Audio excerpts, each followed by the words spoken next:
society changing, and it's the same out here. New development on homes. Yeah. People, trying to help the people out.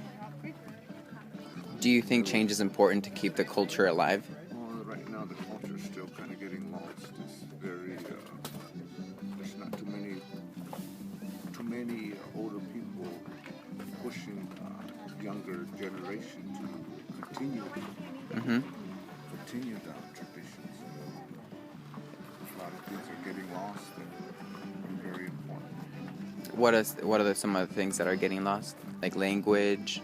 Language for one thing, our curing process through our beliefs Mm-hmm. are getting lost. Like natural medicine? And what's the best thing about living here at the reservation? It's a lot more peaceful than cars running by you every day and people shooting and different. I guess that's what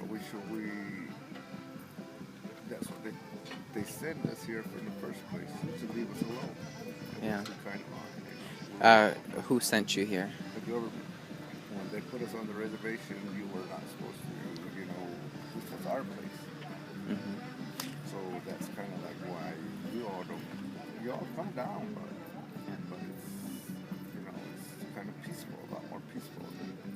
Do you think that was the right thing to do, to just put you in the reservation? What do you think about that? At that time, I couldn't say, or I can't say right now. I grew up on the reservation, so where I grew up and as long as I've been here, it's been peaceful to me. Mm-hmm. But I can't speak for the elders that already passed through and made these decisions, or really we never had a decision. So, what's in the plaza? Jewelry. Oh, jewelry. Oh, my goodness. And what are some of the challenges that you guys face with the U.S. government? Are things okay now? What are some of the arguments that you guys are still having? A lot of deals that they made that they're not going through. Like Gas lines, electric lines that come past through the reservation that they're on behind their payments. That's not right. Yeah, a little bit they gave us back. They bring our water back to us. Through the Central Arizona project, we got water. Right. That's how we got all these farms going on. We're supposed to continue making more farms. Do they sell you the water, or they No, it's give it? for our benefit, because that's what they took from us in the beginning. Right. So What are the benefits that they give you in terms of rewarding you for what they took? The benefits that they give you in terms of rewarding you for what they took. right at this time, a couple, they gave everybody a cut of money out. Everyone that lives here? No, everybody in the United States. That's Indian? And that's still in the process, but it's almost going through. It's almost finished. Oh, it's still not done? In a couple more weeks, it's supposed to be done. Oh, really? Yeah, so that's one thing they gave back, but I don't think it was enough. It's still, we're still getting bothered by them. The Border Patrol bother us out here. They're not around here, but when you're out further on the reservation, What do you mean by bother? there's something else on that one. Like the beatings or verbal abuse? Harassment, like stopping you for just because you're driving by yourself, thinking, why are you out there? For me, for instance, I got license plates here in Tucson, but I'm out here at the ranch, which I got a house and own cattle and livestock out there, but I still get bothered, and they get butthurt because I got a Tucson license plate. What are you doing way out here? Yeah. Well, hell, I got livestock. Take for the Indians around the United States, or Native Americans, to have peace again? Or do you think you are at peace right now? Not right now. There's still a lot of things that conflicts about, this deals we come up with these casinos, we get hurt with those, they don't want us to better ourselves to try to build more, and they say we got to go through this and that. Well, why? That's our land. We're going to build it in our land. Why? So they're putting more limitations. Like I say, we've been here a long time. before these cars were here, before the doctors were here, before the hospitals were here. There's somebody had to be out here to take care of us if we're still here. Yeah. That's how I feel about it, but it's getting lost. And a lot of people don't believe in this, our own medicine, you know, but I do. If you're going to believe in it, just like anything. What are some of the challenges that you face or have faced being Native American, you living the reservation and you not living the reservation? Some challenges I face is people ask how, I guess, like authentic, about my authenticity of being Native because I haven't lived on the reservation until I was older or for a really long time.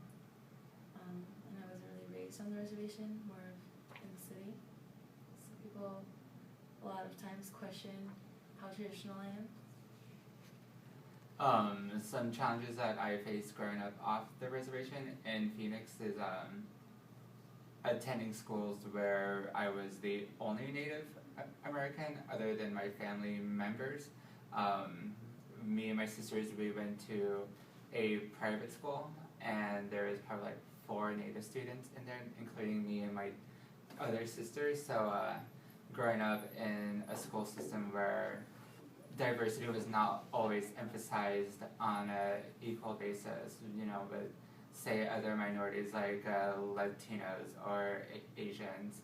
So that's probably one of the challenges that I faced growing up in a private school system is not a lot of representation of Native Americans.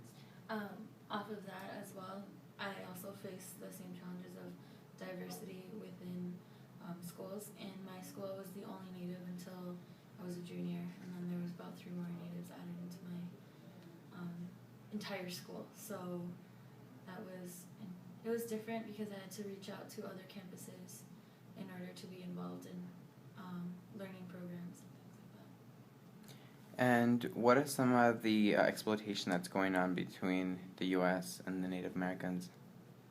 Currently, on my reservation we have mining going on right now, and it's off between the Arizona and California border.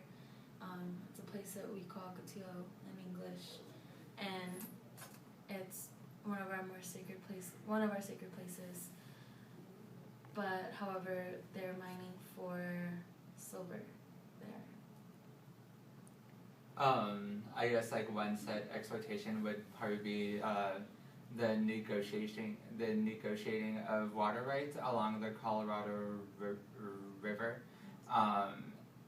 So Senator Kyle and Senator McCain have led the effort in kind of rearranging what water rights would mean to tribes in northern Arizona and so forth. So that's also a violation of human rights, in your opinion? Definitely.